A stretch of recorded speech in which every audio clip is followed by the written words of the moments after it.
Hello mga kalisan, ayan, mayroon tayong hindi magandang balita. Kasi kakagaling ko lang na nagpa-ship sa ating mga order ng ating mga customer nung nag-live selling tayo. So kakagaling ko lang sa JNT, pagdating ko dito, mayroon akong nakitang kuting, ayan o, yung anak ni Dayuhan dyan. So, mayroong umiiyak kanina, so dito ko siya nakita. Ayan, dyan siya nakahiga. Pero ngayon, mga kalisen, nilagay ko dito. Hindi ko alam kung mabubuhay pa ito kasi nalaglag nga siya. So, ayan siya mga kalisen, nilagay ko na lang muna dito. Ayan, oh, nalaglag siya. So, alam kong parang gutom na gutom kasi inaano niya yung dila niya kanina. So, ang ginawa ko, kasi pagdating ko, umiiyak siya, nagmimiyaw-miyaw siya. At yung isa na anak niya, nandoon sa taas silang hanggang ngayon, nandun pa sila. So, hindi ko alam kung mabubuhay pa ito kasi nga nalaglag siya doon. Yun nga sinasabi ko.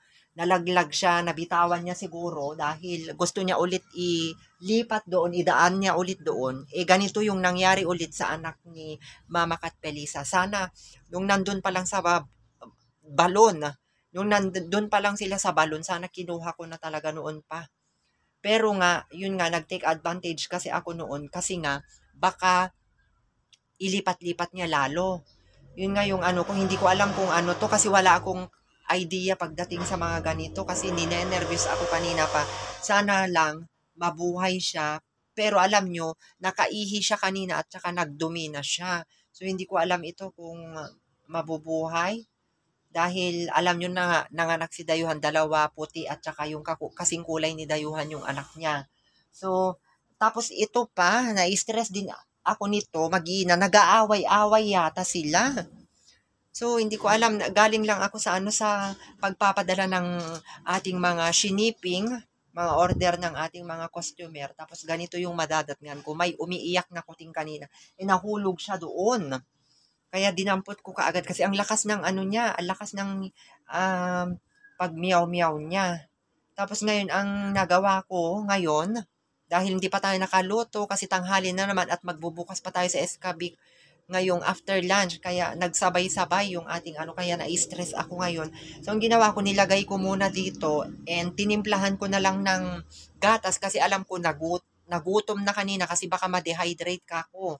Kaya ang ginawa ko na step ay binilhan ko siya ng beer brand. Tapos tinimpla ko dito at pumunta ako dito sa kapitbahay kay Ate Ami. Nag-aalaga siya ng apo ko niya. Buti na lang, mayroon silang dropper. Ayan. So, humingi ako ng dropper. Tapos, binigyan ko siya kanina ng mainom. Ayan, ini. Pero humihinga pa naman siya mga kalisen. Kasi ayaw, hindi ko lang alam kung ano. Baka nabali naman ito. Ayan, oh. Baka nabali. Eh, kung napapanood nyo si Arkira. Oo, yung pusa dyan na si Arkira, di ba? Hindi siya makalakad, nakaupo lang. So, parang, if ever man nababuhay ito, sana mabuhay siya, makarecover pa, na ito ito niya, sa paa niya, alam ko nakaano siya din. Kaya nilagyan ko ng unan para sa ganon, malunok niya yung, ano, yung gatas niya. Bumili pa ako talaga doon sa Marilyn Store. Ngayon lang. So, di ko alam. Kaya nag-update lang ako mga kalisen just in case na wag naman sana kung iba man yung mangyari.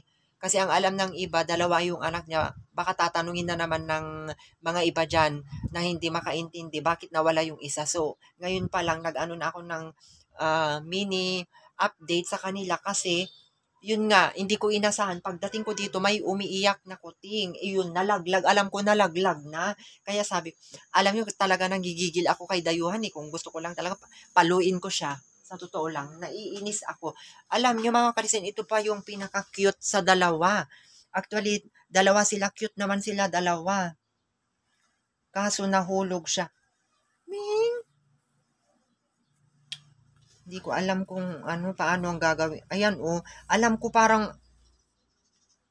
di ko alam na nabali ito niya kasi nung tinignan ko ito, pinunasan ko lang mga kalisan, kakapunas ko lang talaga. Pinunasan ko kasi may siya, may dumi na siya dito, tapos umihi na siya kanina. So, doon ako nagulanta ako talaga kanina, tarantana ako kanina. kasi sunod-sunod pa naman yung gawain ko ngayon. Kasi, ano, birthday celebration ng ating Madam Grasilda. So, marami akong ginagawang, dito, paghahanda. Ayan, magbibigay tayo ng mga invitation. Kaya, ito, nagtimpla ako ng beer brand para pang kasi hindi na to makadede kung tutuusin.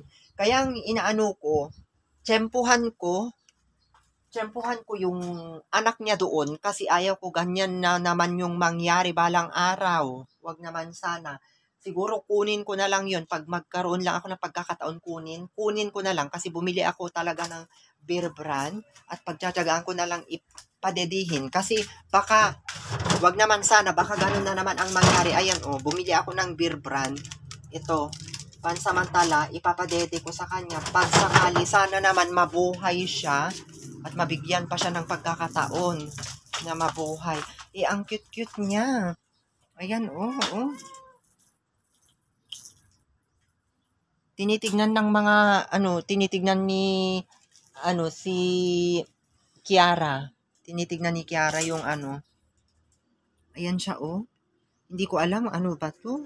Ayan siya mga kalisen. Pero, parang, humihinga pa naman siya. Kaya nilagyan ko ng unan.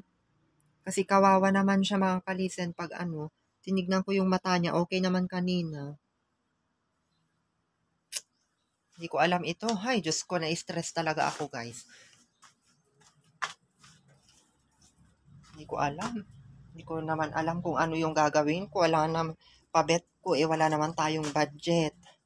Hindi ko naman alam kung ano yung Pero, yung magagawa ko lang talaga, ipinurse aid ko siya kanina kasi halos pagdating ko lang talaga, kagagaling ko lang nagpa-ship ng mga order, tapos ganito ang madadangan ko. Ang ayos-ayos pa naman nila kaninang umaga, tahimik lang sila dyan at alam kong pinapadede niya.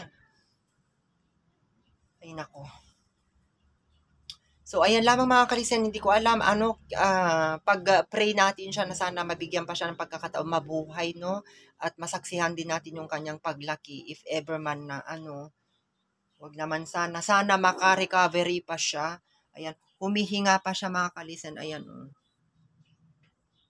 Ayan, humihinga pa naman siya mga kalisen. So, sana magiging siya, maayos na. So, ayan lamang mga kalisen, ninenervous ako, hindi pa ako nakaluto talaga, promise. So, ito lang muna yung update ko sa ating mga Felicitas at saka yung anak ni Dayuhan.